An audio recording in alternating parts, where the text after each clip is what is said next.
Olá, boa tarde, tudo bom? Só esperando aqui o Daniel entrar para a gente começar aqui essa live. Daqui a pouco ele está entrando, vamos conversar bastante aí sobre metabolismo energético no exercício. Tô vendo que ele entrou aqui, já vai solicitar. Vê se assim fica melhor. Não, muita luz. Daniel, tá por aí?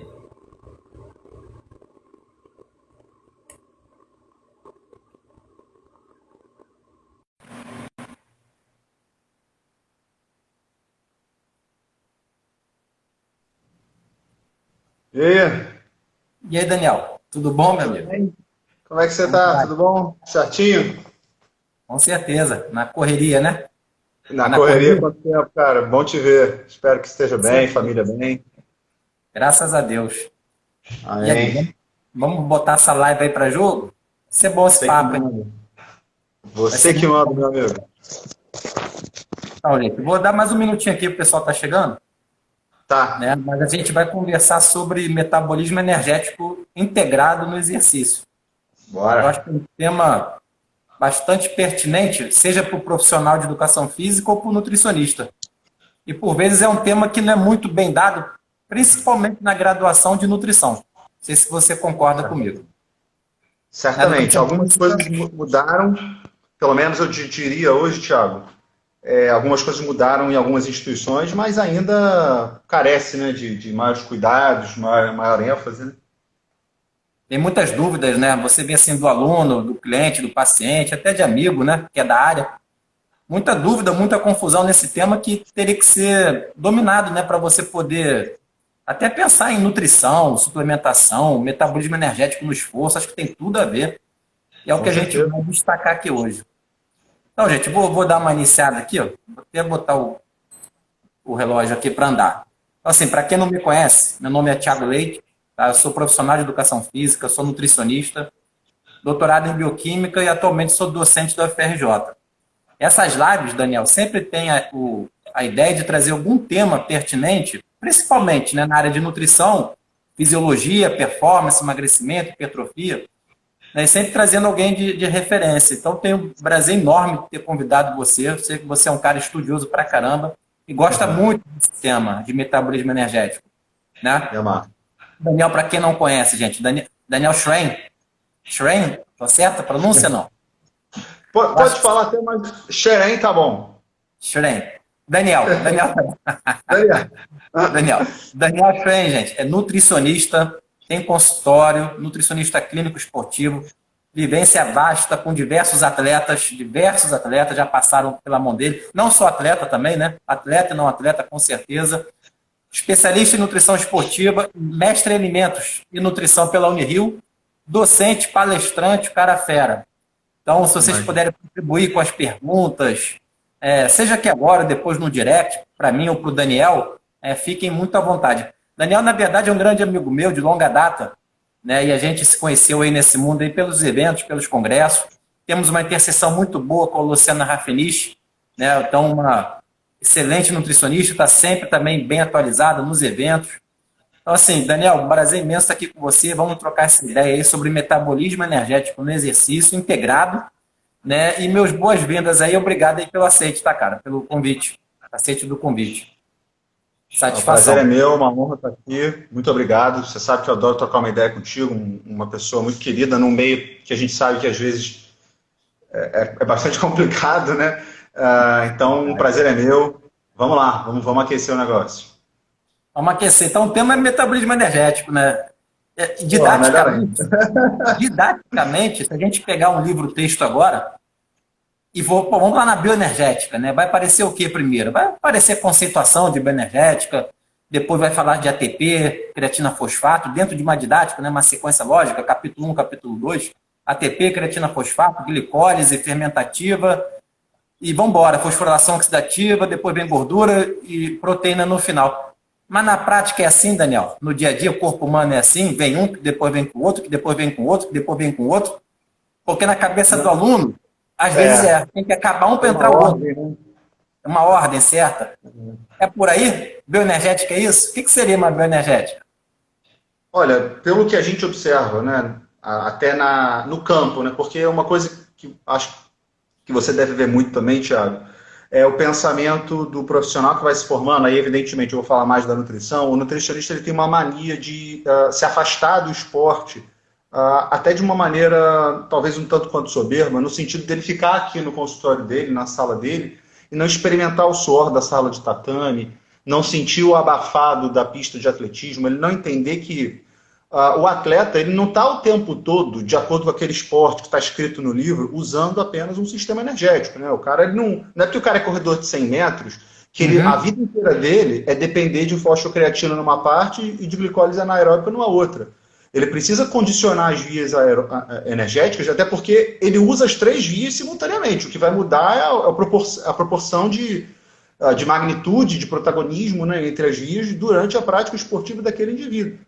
Então, o treinador, quando ele apresenta um programa de treinamento, e o atleta, quando ele tem uma composição corporal específica, não adianta 100% das vezes a gente pegar um atleta onde, na hora que ele compete, no ápice da competição, ele utiliza uma via bioenergética, e a gente ignora eventualmente as outras. Né?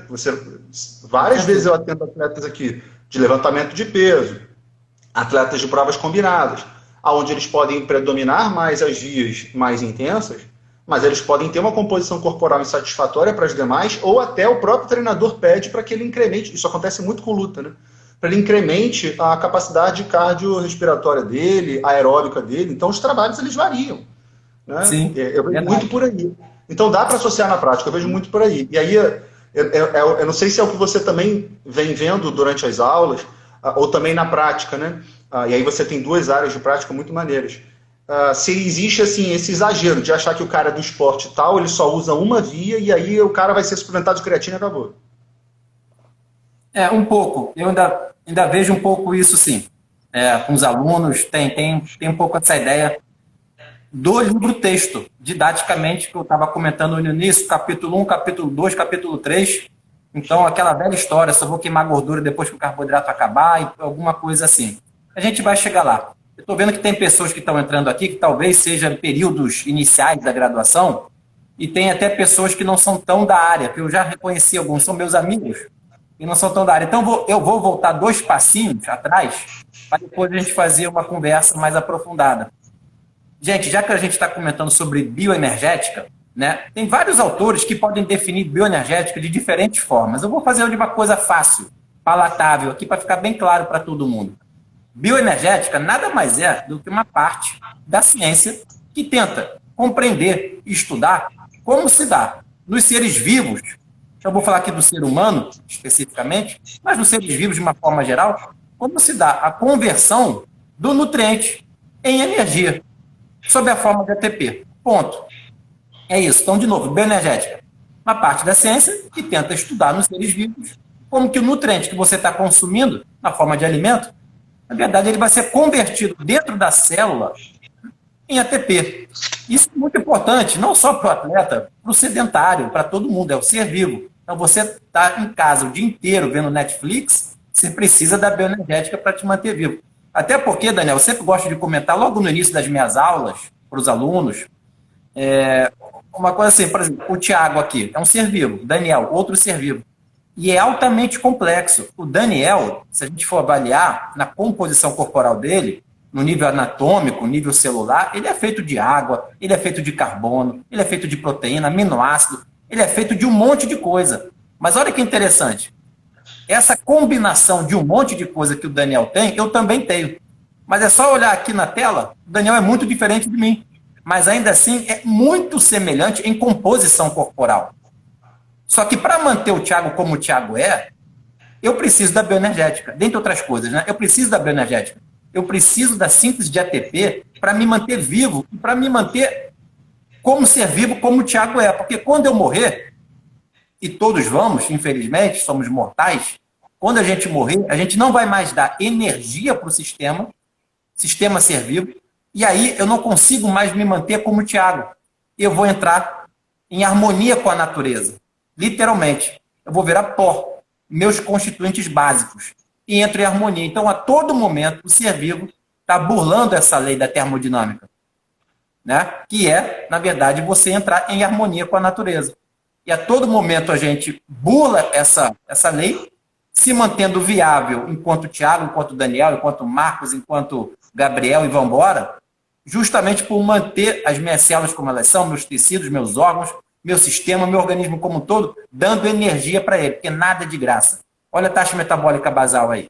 Mais de 1.000 calorias, não sai de graça. Então tem que dar energia. E aí, gente, a bioenergética tenta entender. A gente tem algumas vias metabólicas, né, Daniel? Que você pode explicar um pouquinho melhor para a gente? As vias anaeróbias, características gerais das anaeróbias e as aeróbias. O que seria isso? Perfeito.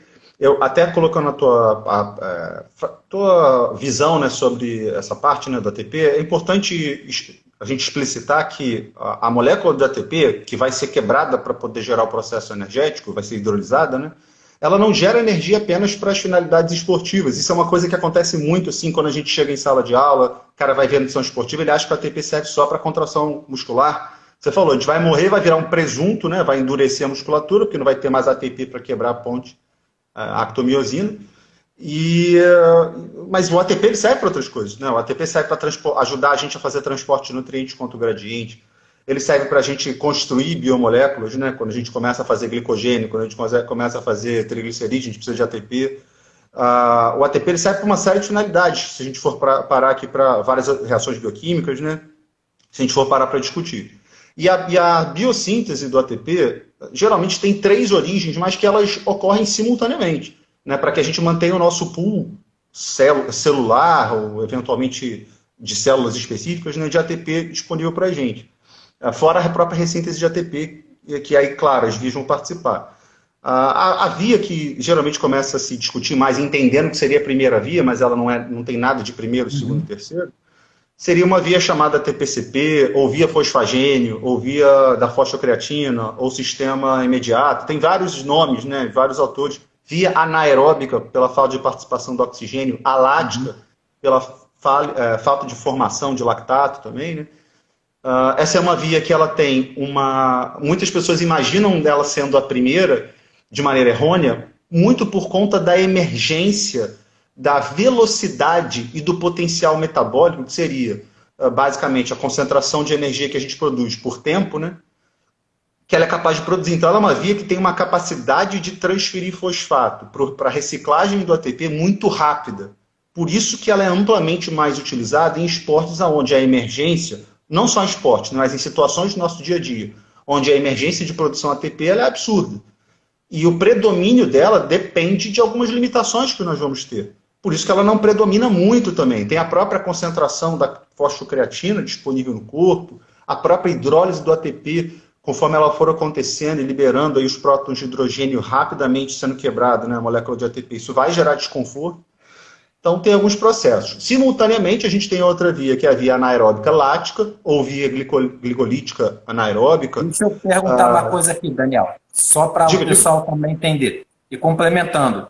Então, por exemplo, se a gente ficar vendo televisão, dormindo, fazendo atividade rotineira muito básicazinha, em termos de intensidade de esforço, muito leve, 24 horas vendo televisão. Eu nunca utilizei a fosfocreatina. É por aí, né? Tem que ter a demanda de energia. Nunca entre aspas. Você tem que ter uma demanda, tem que ter uma demanda emergencial. Tipo, hoje eu fui deixar minha filha na creche. Aí, para deixar ela na creche, eu tenho que atravessar da minha rua, da minha casa para a creche dela, eu tenho que atravessar 4 sinais ali na Avenida das Américas, né? Então é o seguinte, quando eu tô com a minha filha e tal, minha esposa não gosta, mas eu chego no terceiro sinal, tá para fechar, eu dou uma corridinha. É bom que ela não esteja jogando. Eu dou um pique, né? E aí, nessa hora desse pique, eu incremento a utilização, talvez não da fosfocreatina, mas sistema anaeróbico lático, com certeza.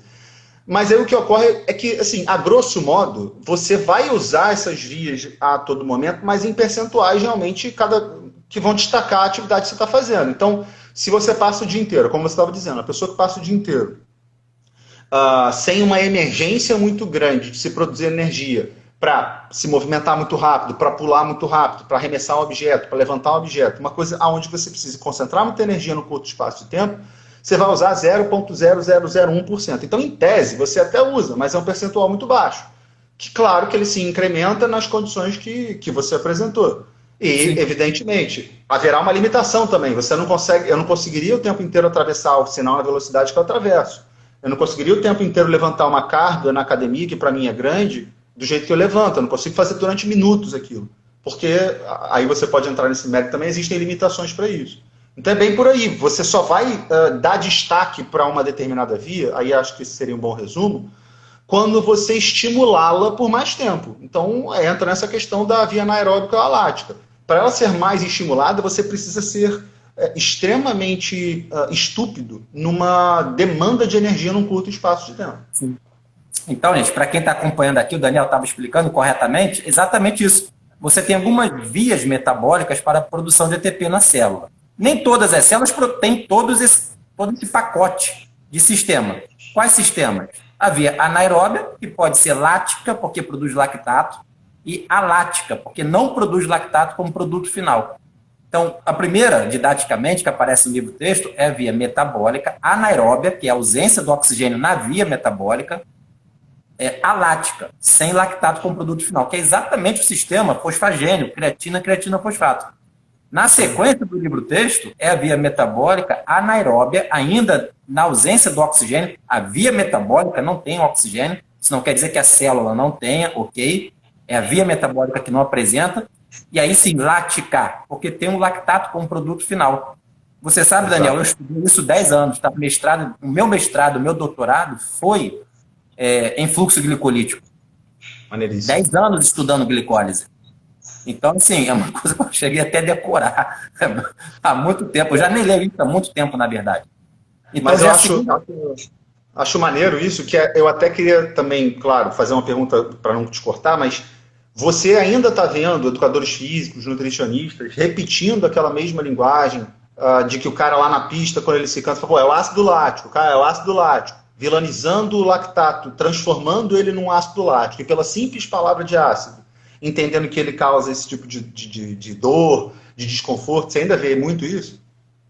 Olha, Daniel, assim, eu acho que eu vejo, cara. Eu acho que eu ainda verifico. Por exemplo, eu ainda estou na academia, né? Academia mesmo assim, de musculação, fazendo, malhando. Eu escuto os professores falando, eu escuto o aluno perguntando, eu ainda escuto esse mito, né? Do ácido lático causando fadiga, causando acidose e por aí vai. Talvez na universidade não tanto. Na universidade talvez não tanto, mas aqui fora eu ainda escuto. Eu acho que até a própria televisão, comentaristas de esporte, de atletismo, de natação, ainda falam em ácido lático. Então propaga, porque tem uma influência muito grande, uma visibilidade muito grande. E o que é curioso, porque essa história do ácido lático, para quem está nos escutando aqui agora, nossa audiência, essa história do ácido lático produzido causa fadiga e queda do pH e tal, isso já caiu por terra tem o quê? Uns 20 anos. Bastante 15, tempo. 20 anos. Pô, pelo amor de Deus. Primeiro que você não pode nem falar em ácido lático, praticamente isso nem é produzido, é irrisório. Né? Você produz lactato, algum sal de lactato de sódio, por aí vai. E a queda do pH pode até acontecer, mas não por conta, né, da dissociação do, entre aspas, ácido lático que foi dissociado em lactato e próton. Muito pelo contrário. E ele é a base conjugada, né, da próprio processo de dissociação, se você for pegar o lactato. Ele vai carregar essa porcaria, né, o que está aumentando de fato a acidez muscular, para ser tamponado no sistema tampão do sangue e para outras finalidades também. Exato. Exatamente. E, inclusive, você tem suplementação de lactato de cálcio e outras espécies de lactato melhorando, cheirando a alcalinização. Né? É bem curioso. Uhum. Nesse ponto aí, os tamponantes ainda conferia mais no bicarbonato, em nível de evidência, né? E a própria beta-alanina. Aí seria um extracelular e um intracelular. Mas voltando aqui para a questão da bioenergética, então seria mais ou menos isso, galera. Você tem a primeira via ali, didaticamente, a creatina, fosfato. Em termos de geração de energia, a ATP é o principal, porque tem a maior potência para gerar ATP, mas você tem que ter a demanda para ela poder entrar no cenário, proporcionalmente falando, né? Entrar mais participativa naquele esporte, então tem que ser esporte de explosão, um Zybolt, 100 metros, por exemplo, onde ela pode ter uma participação muito grande. Na sequência, em termos de potência é sempre produção pelo tempo. Produção pelo tempo. Produção de quê? Energia, na forma de ATP. Pelo tempo. Então, na sequência, entra a glicólise fermentativa, ou anaeróbia, ou lática, com produto final lactato. As duas primeiras vias, né, Daniel, são todas no citosol. Todas no citosol. Não tem participação de mitocôndria. Em tese, todas as células têm glicólise, que é a degradação dessa glicose, desse carboidrato. Todas as células têm. Em tese, todas têm. Eu não vejo nenhuma exceção. Creatina, creatinofosfato é um sistema majoritariamente, não exclusivo, mas majoritariamente do músculo esquelético. Seja fibra tipo 1, tipo 2, enfim, mas ela está lá. Não é exclusivo, mas ela se encontra lá. E aí, glicólise é basicamente o carboidrato que está no jogo. Glicólise, degradação da glicose. Glicogenólise é um outro termo, glicogenólise, degradação do glicogênio. Glicogênio você tem dois básicos, né? Seja no fígado, glicogênio hepático, ou no músculo, glicogênio muscular. E ambos são usados nessa atividade intensa. Glicogênio hepático, muito para manter a glicemia constante. Seria glicogenólise, né? A glicogenólise hepática degrada glicogênio do fígado. E esse glicogênio, agora sob a forma de glicose livre, dentro do hepatócito, ainda ganha corrente sanguínea e tenta manter sua glicemia. O músculo já é mais egoísta nesse ponto, né? O glicogênio é só para ele. Então, ele degrada, não gera glicose livre, vamos pensar assim, e aquele glicogênio vai ser canalizado na glicogenólise, que pode ser também só no citosol, se for fermentativa, com produção de lactato, produzindo muita energia. Ou, eventualmente, o Daniel vai explicar aqui agora, essa glicólise ou glicogenólise, em vez de formar piruvato, em vez de formar lactato, esse piruvato, que é a etapa anterior, tá, gente? Para quem está escutando aqui, a etapa anterior da síntese do lactato tem que ter o piruvato. É uma outra molécula que aparece, tanto na glicólise quanto na glicogenólise. Tanto na degradação do carboidrato na forma de glicose ou do glicogênio. Tanto faz. Vai ter que formar piruvato, correto? E esse piruvato pode ser convertido em lactato, como a gente acabou de ver, na via anaeróbia. Anaeróbia sem presença do oxigênio na via metabólica. Entretanto, em algumas situações, esse piruvato, majoritariamente, pode sair do citosol, onde foi produzido, né, ser transportado por um transportador denominado MCT, né, e ele chega na mitocôndria. Mitocôndria é uma organela que faz muita coisa. Uma delas é gerar energia para a gente. Então, Daniel, explica um pouco aí como que esse piruvato entra nessa mitocôndria e, através da fosforilação oxidativa, consegue produzir energia. No modo geral, essa seria, então, a terceira etapa, oriunda do carboidrato, pode vir também do lipídio, do aminoácido, enfim, mas oriunda do carboidrato e tem uma potência para gerar ATP menor ainda que quando você forma lactato. Exatamente. Aí é como você colocou, a potência ela leva em consideração o tempo, né? Então, como o tempo está se esticando para a gente gerar a produção energética, a potência está caindo. Então, certamente você vai migrar mais esqueletos de carbono. Você citou o piruvato, que é um esqueleto de carbono criado pela quebra da glicose. Eles vão ser mais direcionados no transporte mitocondrial nessa condição, onde não há uma emergência tão grande de se criar ATP, de se criar energia, e certamente em atividade de intensidade mais moderada, mais leve ou em repouso, a gente vai usufruir muito dessa continuação que a gente vai falar. Então você tem o transporte, o piruvato, aí é muito maneiro também a gente falar que a partir desse momento a gente começa a ter uma participação muito significativa das vitaminas do complexo B para que a gente consiga produzir energia aerobicamente lá na mitocôndria. E isso é legal para o nutricionista entender, até porque quando o nutricionista estuda as insuficiências, as deficiências, as hipovitaminoses, quando ele chega lá no complexo B, ele vê que a fraqueza, né, a queda cardiorrespiratória são sintomas relacionados, na maior parte das vezes, a problemas de deficiência de vitaminas B, porque todas participam do metabolismo aeróbico, ou praticamente todas, na sua forma ativa.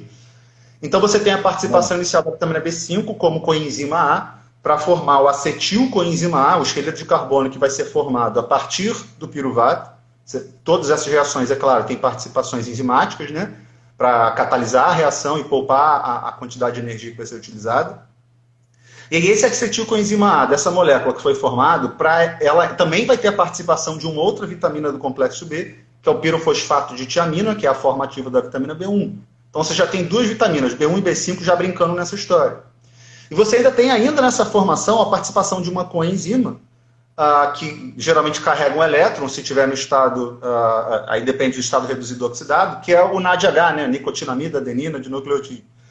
Então ela vai ter a participação da vitamina B3, na forma de a niacina, na forma de nicotinamida. Então você tem B3, B1 e B5, E aí você tem um acetilcoenzima A formado, que é esse esqueleto de carbono, esse cetoácido aí, já dentro da mitocôndria, se condensando, se misturando com outro esqueleto de carbono, um de 4, um de 2 carbonos, chamado de oxalacetato. Que a gente fica falando esses nomes estranhos, né, Tiago? Mas o oxalacetato, como esqueleto de carbono, é uma molécula muito central na mitocôndria da presença ou da ausência de glicose na dieta ou na entrada da célula, se o indivíduo tem resistência à glicose. Então, quando a gente tiver uma fusão, uma condensação entre oxalacetato e acetilcoenzima A, a gente forma uma molécula chamada de citrato, que vai iniciar um ciclo de reações, a maior parte delas de descarboxilação da sua molécula. E para que esse ciclo de reações vão servir? Vão servir para ficar produzindo, no caso da glicose, pares de elétrons que vão ser utilizados na cadeia de transferência de elétrons. Esse ciclo de reações até já gera energia, mas gera pouco ainda, gera apenas 2 moléculas de ATP. Primeiro GTP e depois ATP. E aí essa grande quantidade de elétrons que estão sendo formados, e onde eles estão sendo formados? Nas reações desse ciclo do citrato, que muitas pessoas chamam de ciclo do ácido cítrico, ou ciclo de Krebs, deve ter vários outros nomes aí, bicicleta de Krebs, né, quando é no fígado.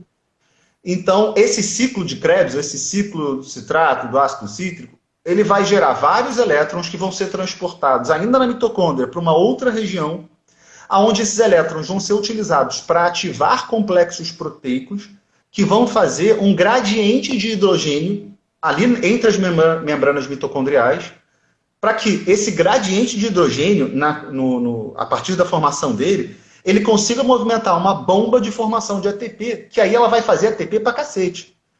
E aí, no caso da glicose completamente oxidada, a gente vai fazer mais de 30 moléculas de ATP a partir do ciclo aeróbico, né, da movimentação aeróbica, que vão se formar com a parte anaeróbica e vão formar um saldo de 36, 38 ATPs. Isso é bom até você comentar, porque às vezes dá dúvida no aluno. Porque, de novo, olha só, gente, se eu pego uma molécula de glicose, um carboidrato oriundo da maçã, da batata, do pão, da banana, seja lá onde for, virou glicose no teu sangue. Glicose é glicose, eu não sei de onde que veio. É glicose. E chegou na célula, sofreu glicólise, formou piruvato no citosol, entrou na matriz mitocondrial, como o Daniel acabou de explicar, e foi totalmente oxidado. E, para os livros mais atuais, que essas contas são meio doidas mesmo, se ela for totalmente oxidada, vai até depender um pouco da lançadeira, se tem lançadeira malato aspartato, glicerol fosfato, não vou entrar nesse mérito, são 32 ATPs. 32.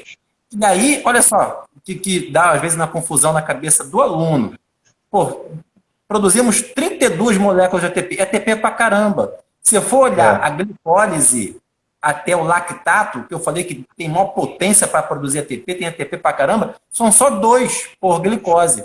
Então dá uma confusão na cabeça do aluno, que é o seguinte: glicose virando lactato, são 10 reações enzimáticas sequenciais, todas no citosol, muito rápido, uma grande potência para gerar energia, mas calma aí, só forma 2 moléculas de ATP de saldo líquido. Se for pela glicogenólise, saldo líquido 3. Mas é muito pouco. E você acabou de me explicar, se eu degradar, entre aspas agora, queimar na mitocôndria, são 32. Então, quando eu preciso de uma explosão, muita energia, eu quero queimar tudo na mitocôndria.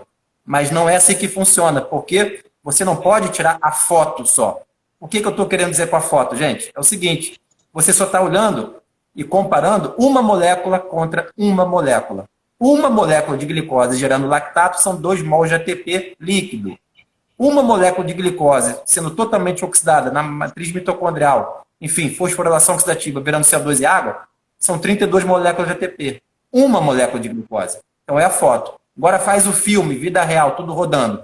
Uma molécula de glicose até gerar lactato é muito, muito rápido. Uma molécula de glicose gerando CO2 e água, por comparação, é muito, muito lento. Então, quando você vai para a vida real, quem acaba produzindo mais é a glicólise fermentativa, ou anaeróbia, ou lática, formando lactato, porque são diversas e diversas e diversas moléculas de glicose sendo convertidas em lactato. Se eu comparar só uma contra uma, realmente não faria sentido. Mas são diversas formando simultaneamente lactato.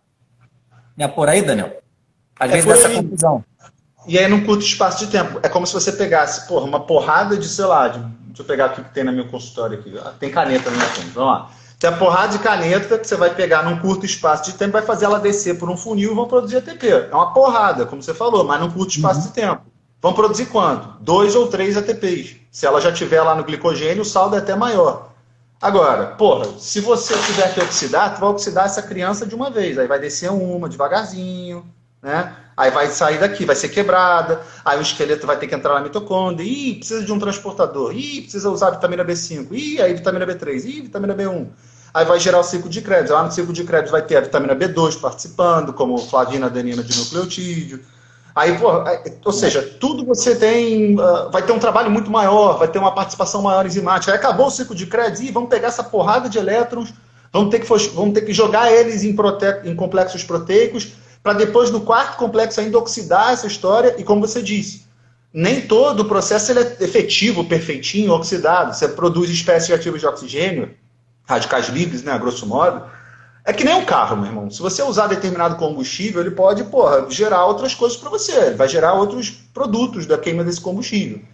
Então, você pode ter um carro que ele produz mais energia rapidamente a partir de uma fonte energética e produz menos energia a partir de uma outra fonte energética. Eu me lembro que o álcool, antigamente, o carro tinha que ficar aquecendo para você ter que ligar. Você pode fazer uma analogia com os sistemas energéticos. Então, é por aí mesmo. Se é mais econômico ou não.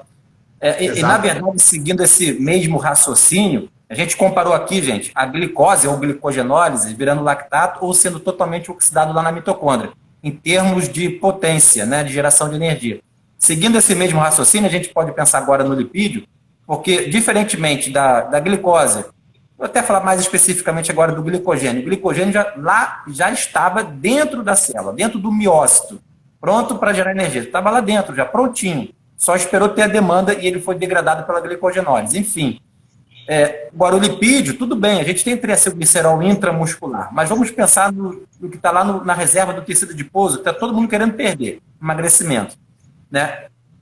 Quando a gente compara a degradação completa desse ácido graxo, também pela fosforilação oxidativa, é um caminhão de energia, um caminhão de ATP, é mais de 100, dá 129, se eu não me engano, por ácido graxo, no caso palmitato 16,0, né? 16 carbonos na estrutura. Então, o palmitato, que é o principal ácido graxo, que é degradado, ele gera 109, se eu não me engano, ou 129 pelas contas.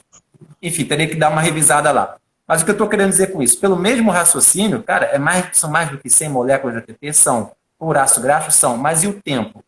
Então, Daniel, explica aqui pra gente por que o tempo é tão lento, vamos dizer assim, para a gordura que vem lá de longe, que não está dentro do músculo esquelético. Quais são as etapas da lipólise, transporte, até chegar muito lá maneiro. no músculo? Muito maneiro. A lipólise, muitas pessoas também confundem, é legal a gente falar sobre isso, e aí dando um alô aí para a Lidiane, que é uma aluna muito querida, uma colega, né, muito querida. A lipólise, ela começa a partir de um outro estímulo que vale a pena a gente falar, que a gente não está mencionando muito, mas que vale muito a gente trazer essa discussão, que é a participação hormonal em todos esses processos. Nada disso aconteceria se não tivesse um mensageiro químico nessa brincadeira, né?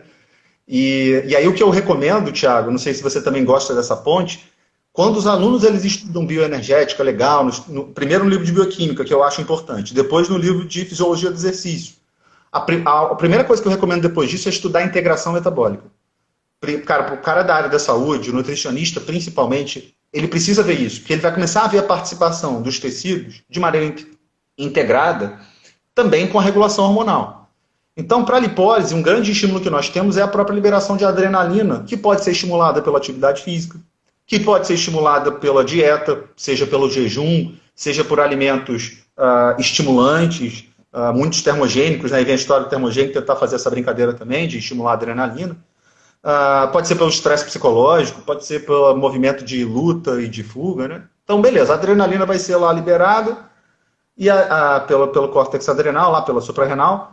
Aí o que vai acontecer basicamente é que ela vai ter um receptor na célula muscular, ou pelos triglicerídeos intramusculares, mas na célula adiposa, que é o caso que você falou, dos adipócitos, principalmente os brancos.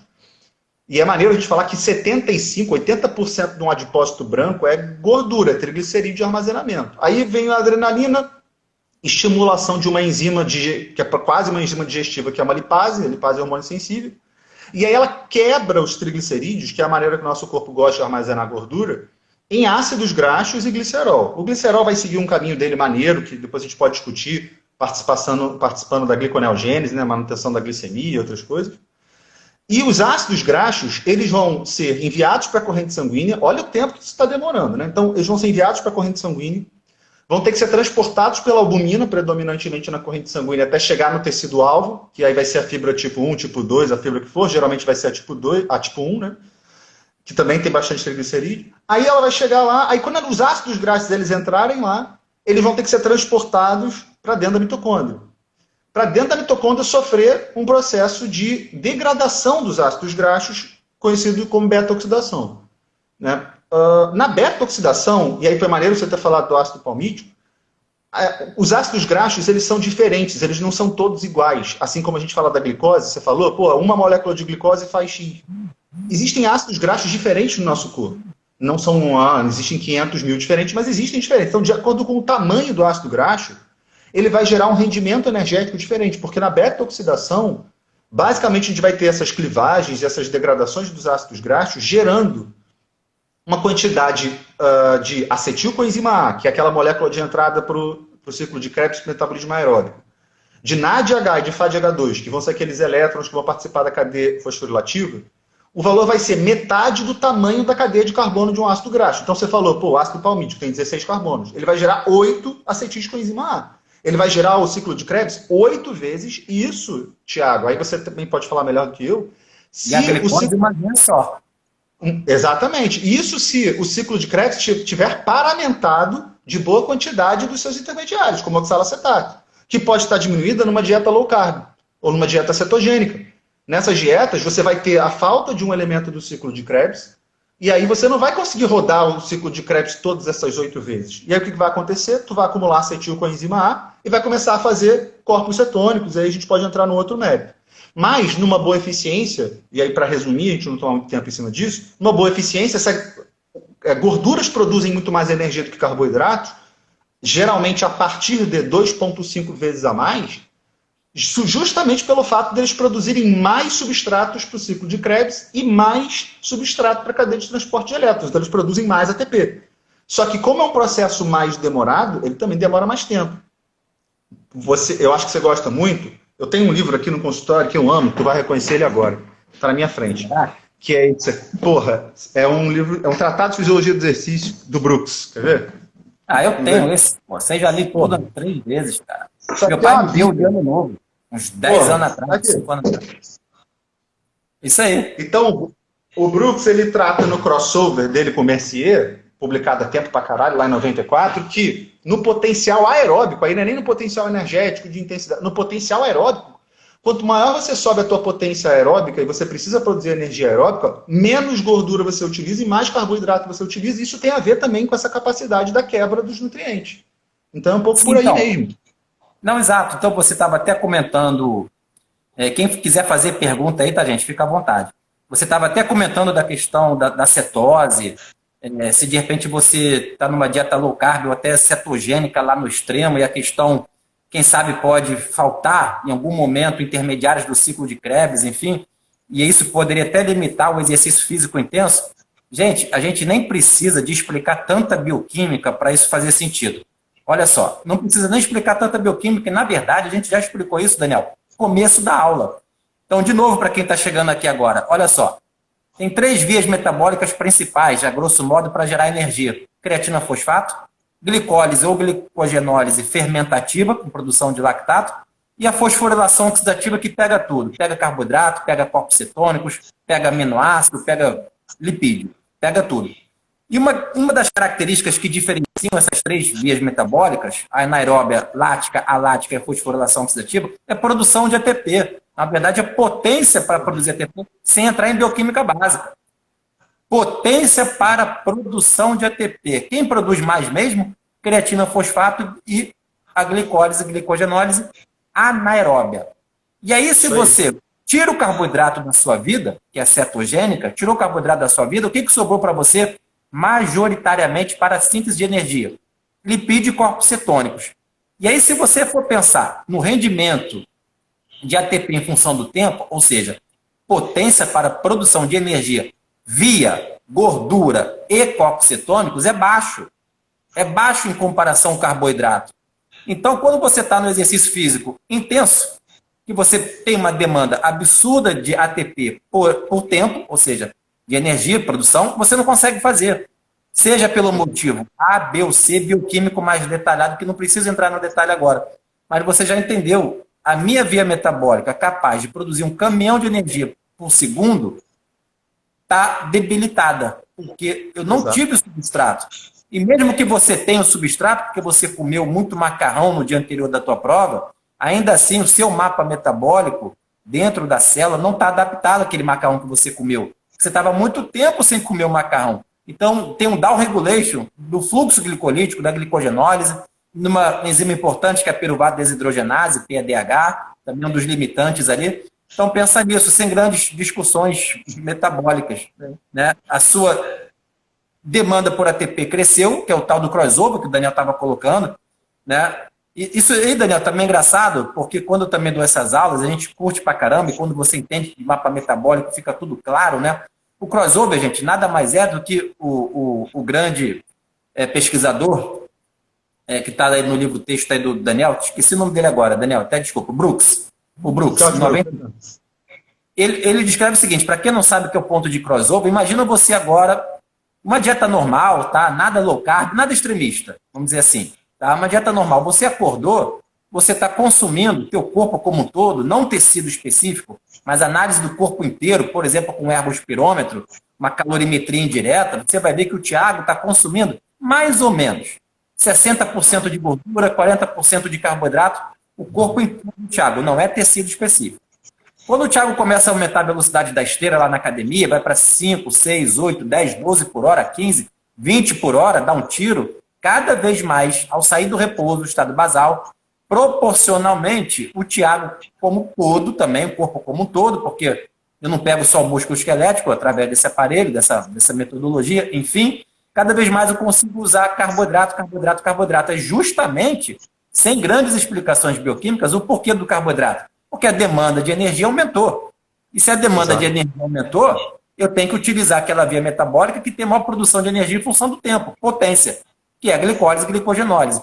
E aí chega um determinado momento, na velocidade da esteira, da frequência cardíaca, do VO2, enfim, que está mais ou menos meio a meio. Olha, era 60% a 40%, lipídio, carboidrato no repouso, agora está 50% a 50%. Esse é o ponto de crossover, que pode ser influenciado por algumas coisas, mas bem a grosso modo, é aquela intensidade moderada.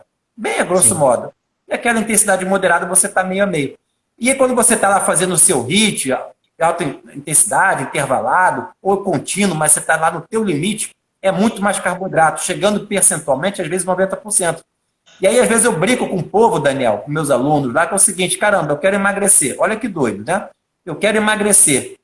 E só olhando esse gráfico, vamos imaginar que eu não entendo nada do gráfico do Brooks, do crossover, mas eu sou bom de gráfico, de interpretação de gráfico, sem nada de fisiologia. Quando eu olho para o gráfico dele, eu falo, caramba, eu quero emagrecer, tudo que eu tenho que fazer é ficar parado o mais tempo possível, porque é ali que eu estou queimando 60%. É isso. Quando eu começo a entrar para a esteira, cada vez menos gordura e cada vez mais carboidrato, percentualmente. Valor não tem nada, dá um nó na cabeça. Isso é maneiro. Eu fiz isso em sala de aula, Thiago, segunda-feira. Eu fiz isso em sala, eu juro para você. Eu peguei os gráficos, né, de intensidade, percentual de utilização de macronutrientes, botei todos ali. E aí tem uma pergunta até maneira do colega, depois você pode ver. E aí eu falei para eles, vem cá, em repouso, 60%, 62% que a gente está agora sentado, parado, conversando, me olhando, que a gente está produzindo de energia vem da gordura. Vocês concordam com isso? Não, não é possível. Porra, não, é exato, tá certo. Mas como assim? Então vamos ficar parados para emagrecer? Vamos ficar parados. Mas você não vai emagrecer, ué. Por que não? Mas tá lá no gráfico, faz sentido? E aí foi como você falou, esse valor relativo. Parado agora conversando contigo, eu estou gastando absolutamente quanto de ATP, quanto de energia? 15 calorias? 10 calorias? Beleza. 60% parece coisa pra cacete, mas 60% de 10 calorias. É isso aí, Cacá. Tá falando, ainda tá assim, vendo? Daniel, ainda assim, a gente vai falar assim, tá bom, eu também em aula também dou esses exemplos, né? Aí eu, para provocar eles, eu falo assim, tá bom, beleza, esse é percentual, não conta muito, porque é um percentual grande de algo pequeno, um gasto calórico pequeno, estou parado, enfim. Então vamos ver quanto que eu queimo mais de gordura, não em valor percentual, mas agora em valor absoluto. Em valor absoluto. Onde que eu queimo mais? Aí você vai chegar naquela zona do Fat Max, que também é muito individual, né? O Jürgen já mostrou isso.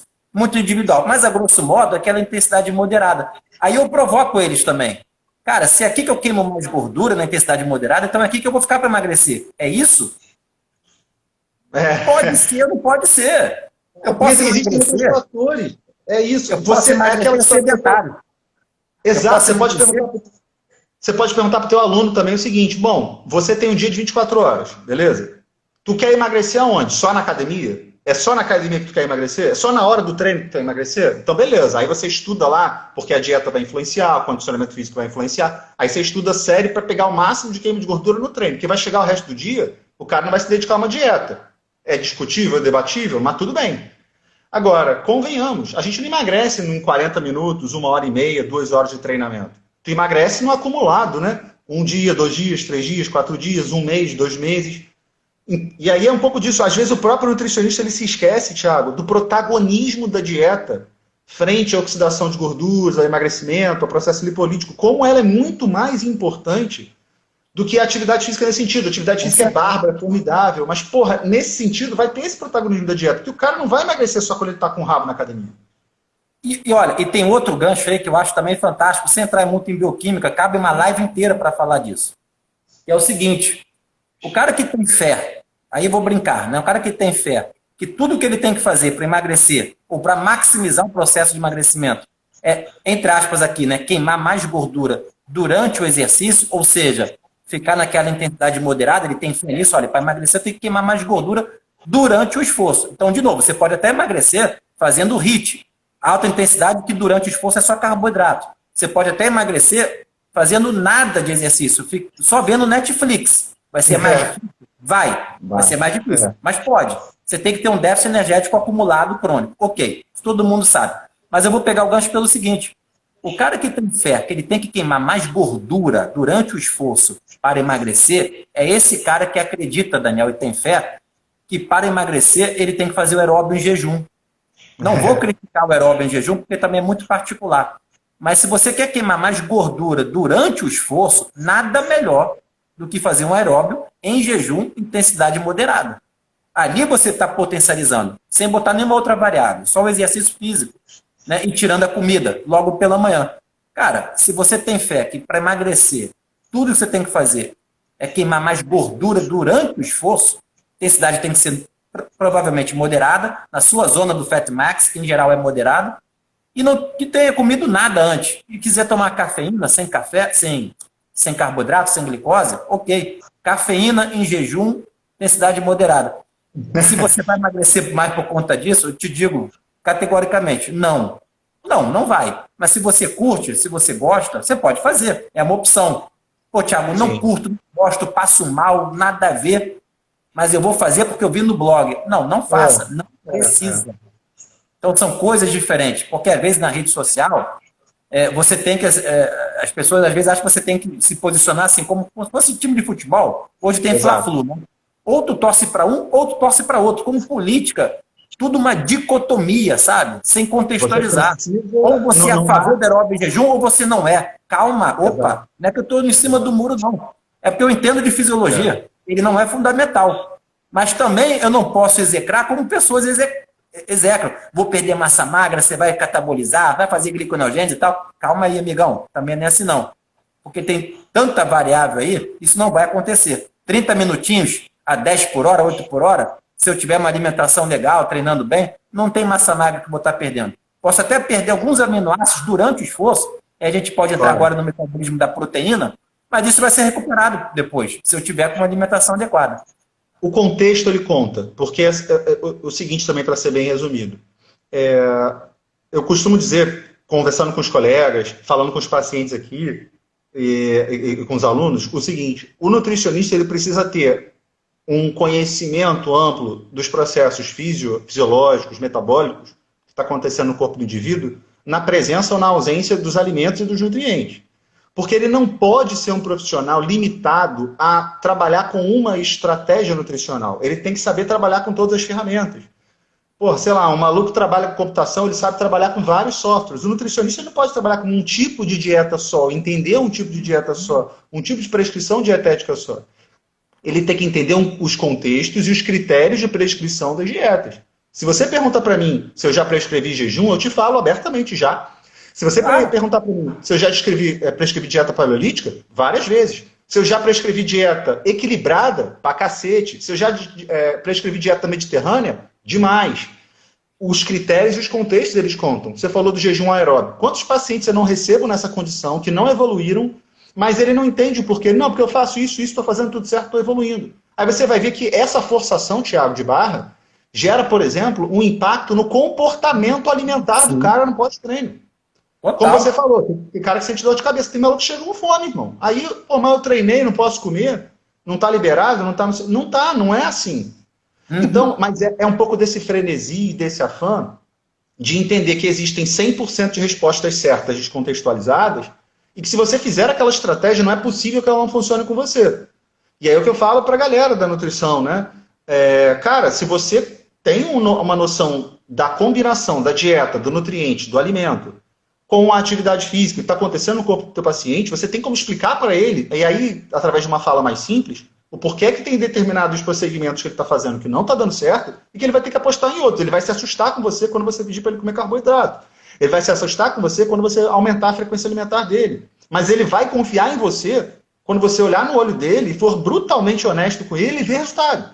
Sim. E aí o cara vai falar, porra, e é assim que o nutricionista ganha, não tem jeito, não tem outra maneira.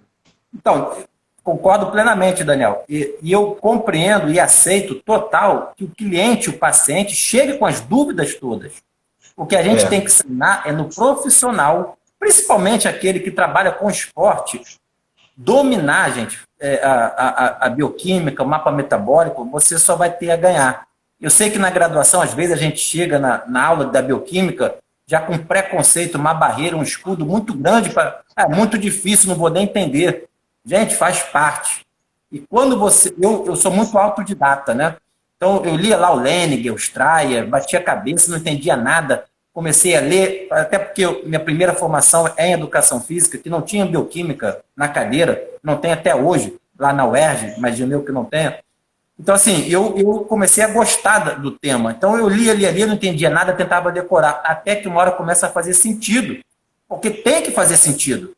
Né? É uma coisa que tem lógica, tem que fazer sentido. Então, quando você domina ela, você consegue conversar e contextualizar, como o Daniel estava colocando, para fazer a dieta A, B ou C naquele contexto ali. E óbvio que o cliente, vendo que você sabe da coisa, cara, ele vai ter uma confiança em você, ele vai cegamente, vai te acompanhar. Se você não sabe exatamente o que você está falando, você não tem que saber via metabólica por via metabólica, enzima, nada disso. Mas, a grosso modo, macro, você saber discutir e peitar se vier outro profissional por fora, não é isso aqui não, tal. Não, mas é isso sim, eu tenho esse conhecimento. Peitar, cara, isso faz muita diferença. Então, eu comecei pela bioquímica, pelo mapa metabólico, foi uma coisa natural, e depois evoluiu, que me ajudou muito a pensar em nutrição. E por aí vai. Eu chamo isso um pouco, Daniel, essas situações todas e tentar aplicar dieta, de fluxo metabólico dinâmico. Para o pessoal tentar entender. É um fluxo metabólico dinâmico que depende de um monte de variável, dos nutrientes que chegam, no momento que chega, qual exercício eu estou fazendo. É todo aquele contexto ali, ainda até a parte toda comportamental que sempre está junto. E o que ele pode ou não pode fazer, o que ele consegue ou não consegue fazer, os horários, enfim. E aí aquele plano alimentar mais ajustado. Mas acho que é por aí. E a questão da proteína? O tempo já voa, né? Papo bom passa voando. Pô, cara. Para chegar na proteína, gordura queima numa chama de carboidrato? Rapaz, queima, né? Você tem... O que muitas pessoas confundem é um virar o outro e o outro virar um, né? Mas sim, se você não tiver aqueles esqueletos de carbono intermediários que dependem de carboidratos no ciclo de Krebs, vai ser difícil queimar gordura, cara. Vai ser bastante difícil. Aí você passa lá para a cetogênese, né? Você começa a ter um estímulo à cetogênese maior. Sim, inclusive eu acho que, se eu não estiver enganado, você me corrige, eu acho que essas aspas aí, cara, é de algum bioquímico maluco desses aí que estudou beta-oxidação, algum treco desse. Eu me lembro de ver isso em algum livro de bioquímica também, há algum tempo, né? Eu gosto muito do Lineage, que você falou, mas eu gosto também do Strayer, cara. O Strayer é pesado pra caceta, mas eu curto pra caramba ele. É. E O meu favorito é o Devlin. Devlin. não Bioquímica com conta. correlação clínica. Para mim é o melhor. Maneiríssimo. Tu conhece o Devlin. Baines, que é a bioquímica aplicada à medicina? Conheço. Muito Conheço. bom também. E O aí você Devlin tem. metabolismo intermediário, ele tem vários capítulos que são totalmente diferenciados, cara. Beleza. Mandando um abraço aí pro Maurício, um paciente querido, o Ivan, que entrou agora também. Tô vendo a galera boa, a Cris também. Cara, legal. Você falou da proteína. A proteína também tem uma dependência. Todos eles têm dependência da dieta, né?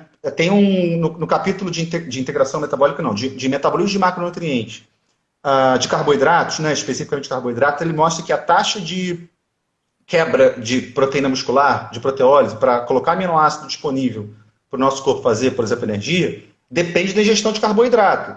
Então, pô, a retirada de carboidratos, a ausência de carboidratos no jejum, na dieta cetogênica, na dieta low carb, ela impacta a proteólise muscular e ela Sim, impacta a oxidação de aminoácidos, não tenham dúvida.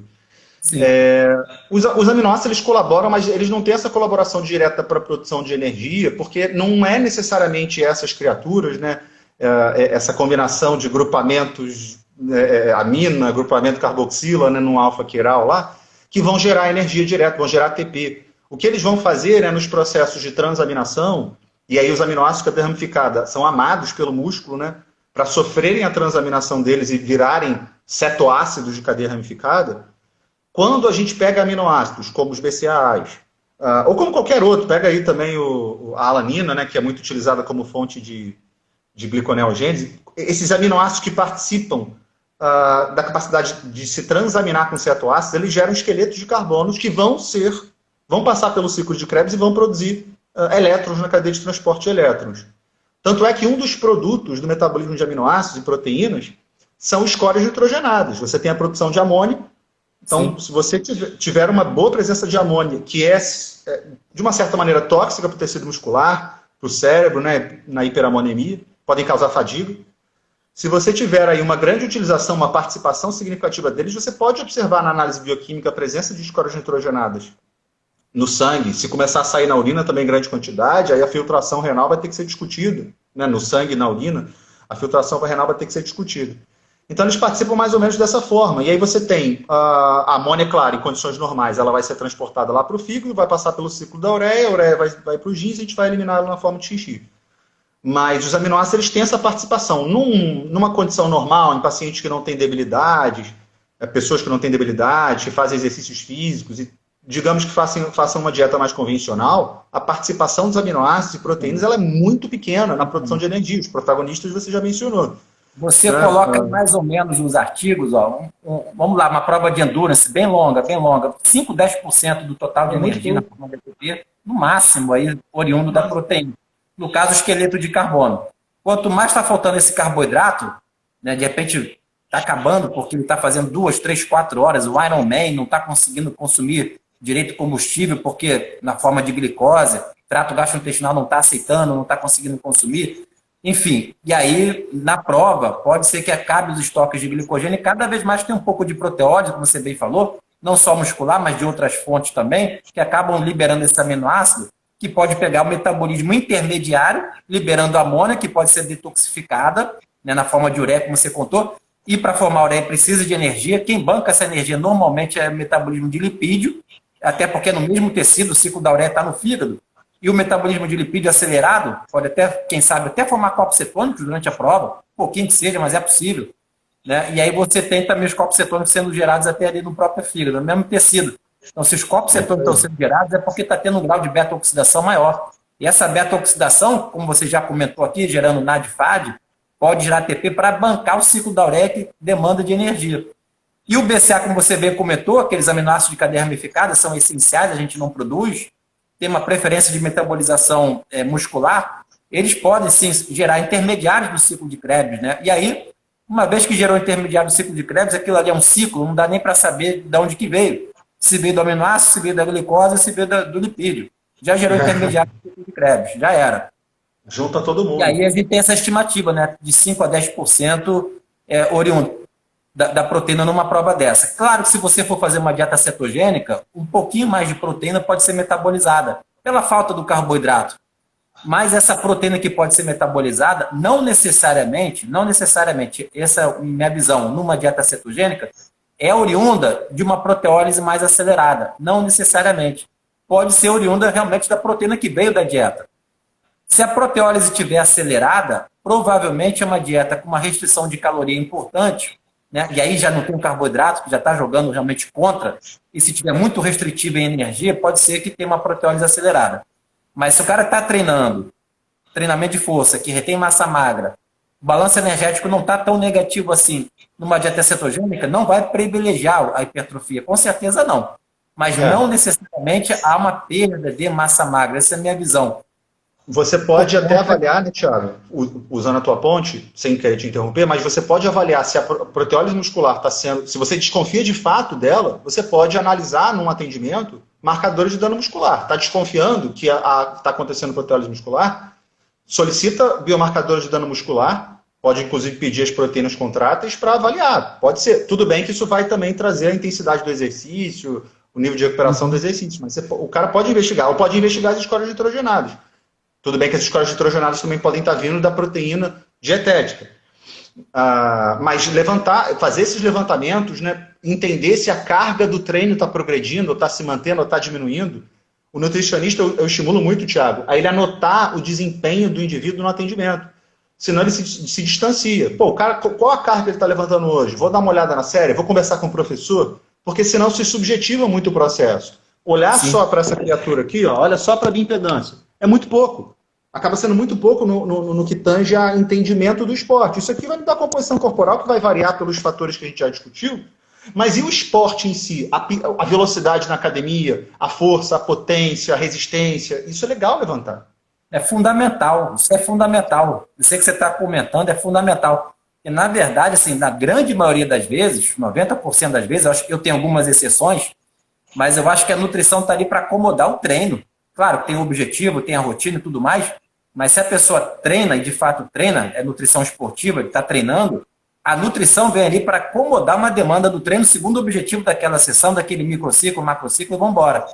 Então, você tem que entender do treino. Se não tem o feedback dele próprio, né, como você sugere anotar, do treinador, do coach, não sei qual é o nível do atleta aí você fica meio perdido, porque é tipo uma roleta russa. Vou fazer uma cetogênica. Pô, mas isso não está casando com o treino nem com o objetivo. Né? Não, mas eu sou um nutricetogênico. Tá? Parabéns que você é nutricetogênico. Mas não vai casar com o treino dele. Esse é o ponto. Então, treinamento é fundamental. Avaliar. Se for um atleta mesmo, eu gostaria de trabalhar pelo menos com uma planilha de uma semana de treino. Me dá uma planilha de uma semana de treino e o objetivo. Porque de repente você pega um triatleta que segunda-feira ele nada, na terça é uma corrida, na quarta é bike, na quinta está fazendo 2 e no sábado é o longão. Normalmente é o longão. Você tem que entender daquilo ali. É uma dieta cada dia. Cada dia tem uma. Já no treinamento de força, talvez não mude tanto todo dia. Mas se já pegar um atleta já de fisiculturismo, está querendo secar, tem N estratégias, até mais empíricas hoje, ciclos de carboidrato, ciclos de mudar até o total de energia, né? Uma restrição energética contínua versus restrição energética intermitente, tem muita coisa saindo aí. Coisa bem legal. Quer dizer, você tem que entender do treino, senão você está morto. Tem que entender de fisiologia, bioquímica e ter o feedback dele. Exato. E ter o feedback dele. Senão, até para saber se ele está entrando no overtraining, alguma coisa assim, o feedback é fundamental. Fundamental. Claro. E essa parceria com um profissional de educação física. Né? Tem que ter. Bem legal, bem legal. Tem muita coisa para discutir.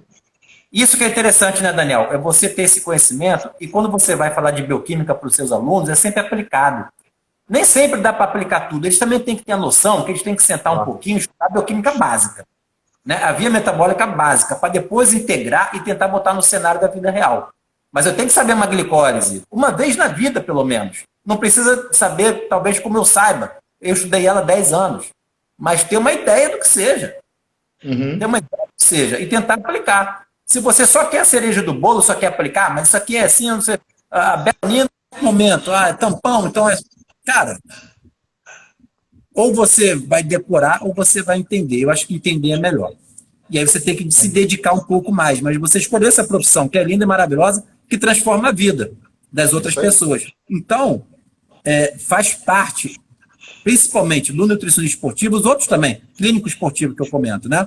É saber da bioquímica do mapa metabólico, como que ele é integrado, como que ele é regulado, qual tecido está mais ativo, isso, aquilo, outro, para você não ficar pensando... Quer ver uma coisa? A dieta cetogênica emagrece mais, ou não posso comer carboidrato à noite, ou o jejum intermitente é melhor, eu tenho que fazer jejum, não sei o quê. Cara, você fica perdido num tiroteio, você parece um cego no tiroteio. Porque Sim. você não sabe o básico, você não botou o cimento, você não botou lá o tijolinho por tijolinho, você não construiu uma casa com tijolo, então ela está meio fraca, bate qualquer vento, você... é só alguém te questionar assim, botar uma gravata bonita, fala bem, te questiona, você já se desmonta, porque o teu alicerce está fraco, você não entende direito. Então, acho que a grande dica aqui dessa live é mostrar a importância dessa bioquímica, desse mapa metabólico básico, né, mas que tem aplicabilidade total. E eu vejo por aí. É certo, é a minha forma de ver as coisas também. E acho que é o papel sempre do profissional da área da saúde, eu não digo nem só nutricionista, educador físico agora. O áudio ficou baixo. Médico.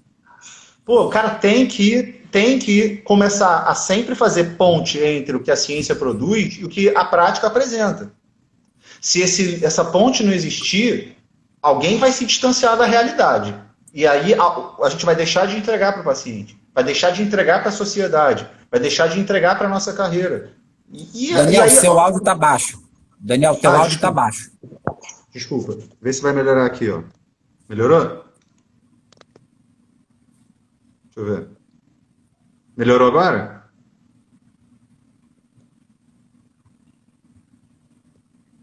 Tá me ouvindo, Thiago? Não tá me ouvindo? Ah, eu sei o que aconteceu. Foi minha bateria.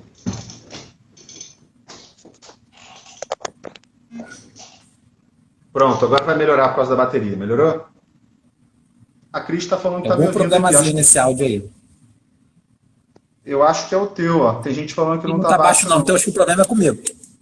Eu acho que é contigo. Tá, eu okay. acho que é contigo. O problema é comigo. Eu que não estou escutando, mas tudo bem, vamos lá. Eu acho que é contigo. Mas, e aí pegando esse gancho, né? De novo, o que a gente tem hoje, mais ou menos, são fórmulas de marketing, né? De qualquer profissional ou de não profissionais. Ele tem que amarrar o bode dele, ele tem que amarrar o burro dele num marketing específico e defender aquilo. E fazer essa ponte entre ciência e prática, conversar com os colegas, tem muita vaidade, né? Conversar com um colega num congresso ou num bate-papo que a gente está fazendo, as pessoas têm medo, têm muito medo. E aí eu falo, cara, não é pelo contrário. Eu falo com os alunos e com os colegas mais próximos, é claro. Eu abro minha conduta dietética, cara. Eu mostro como eu trabalho. Eu não tenho problema em mostrar isso, porque eu não tenho problema em ser copiado, porque quem vai fazer o que eu faço do jeito que eu faço só tem eu. Mas eu só vou melhorar o meu trabalho se eu parar para conversar contigo, se eu parar para conversar com a galera que está... O Thiago não está ouvindo nada. Sinalizem para ele que vocês estão ouvindo, que vocês me ajudam.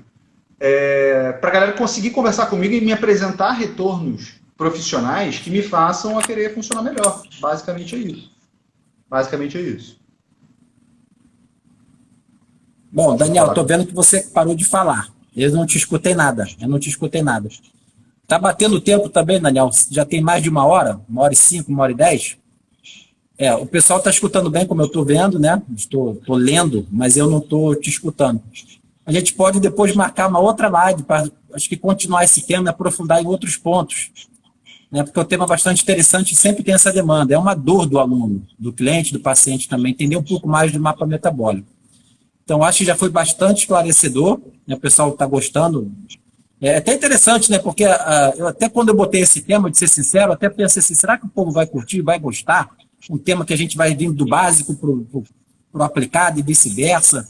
Que às vezes a pessoa só quer aquela coisa imediata, mas eu acho importante e a gente conseguiu mostrar a importância dessa ciência básica também e aplicada. Então, a gente pode marcar um outro momento, Daniel. Se a gente vê nossa agenda e a gente continua esse bate-papo aí. Tranquilo? Fica tranquilo. Vou agradecer a todo mundo aí a presença, essa audiência aí. E pode fazer as considerações finais, Daniel. E na sequência, eu desligo, porque está batendo tempo, eu também já não estou mais te escutando mesmo. Mas obrigado, tá? Forte abraço aí. Obrigado. O Thiago não está me ouvindo, mas faço a questão aqui de deixar meus agradecimentos a ele. a todos que estiveram aqui presentes. É um prazer. Quem já me conhece, obrigado pela presença. A Samarinha está aqui, a Rosa está aqui, várias pessoas da Cacá, a Cris. A gente não conseguiu responder. Depois, quem tiver perguntas, pode mandar para mim que eu respondo. Obrigado pela presença de vocês. Quem não me conhece, me segue aqui no Instagram. Tem um canal no YouTube também. Bota meu nome e meu sobrenome. Que vai ser um prazer estar com vocês. Um beijo, saúde, tudo de bom para vocês, galera. Valeu, galera. Então, obrigado. Até a próxima, tá? Boa noite para todo mundo.